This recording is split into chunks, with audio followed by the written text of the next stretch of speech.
hutan, pendan. Awak nang kayu babat doi. Ayam merun dua ke ngama-ngama aku susah tu. Isi ekal pi de perle lengo kan. Ana tru itu ni sebab tu. Leho ai dah jauh.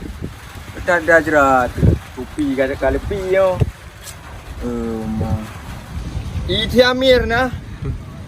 Inoha teput hana lemah-lemah. Oh bagai jak menoi begah inoi pre. Inoi jak ke ino kahana jis. Ciku jak gede. Hana. Pai lengo dah per kor-kor tiba baru pai. Kadang terus ekal ngai dunia bang. Dikeh yo pi ha ui. Nya baru pai boleh. Oh, mai tekal ho kale. Ana moho dah ju je.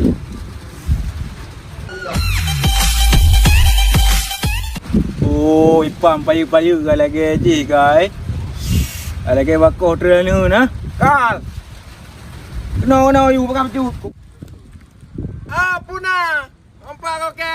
Apa kah janji deh? Ino kadu. Cerap peng. Maka prehna kau jangan nama. Prehna. Kabere nyopai nyokap ni dengan pre tu ni baru dah perhaba ni.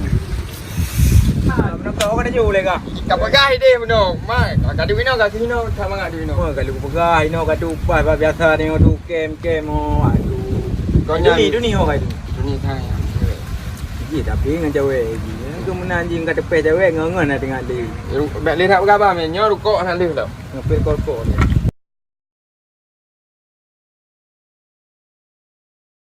Apa ni tu macam apa ni? Lepas tu ni. Lepas tu ni lepas je.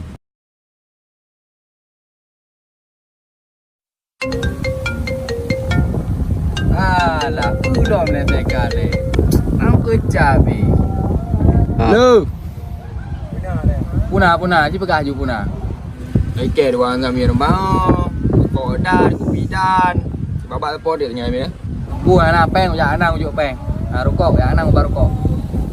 Gaya kena you apa dah tu bang mula kenapa dia tu. Okey aku jak kena no. Spray nah.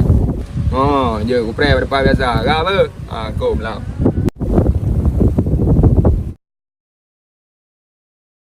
Gatruk mangkenya view. Gaya. Kaki kami nak dudung ke.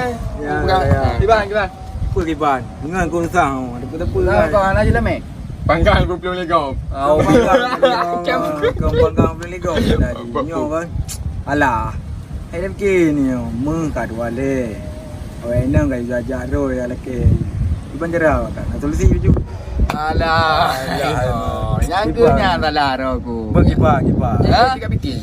Nyan mengi lagi mai ji. Nyan bah fikir lewat aku. Nak payah fikir dia yo. Payah fikir dengan dah bidang on. Kau tahu.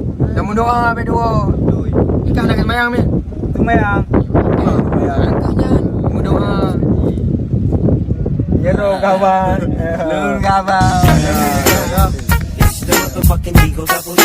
Kau mungkin berfikir lewat rokok tau. Berfikir rokok kan. Kita lewat tu mayang. Ada aja dia jawab. Lon kena tim tapi kau langsung belanja. Mak berkahwin mak lon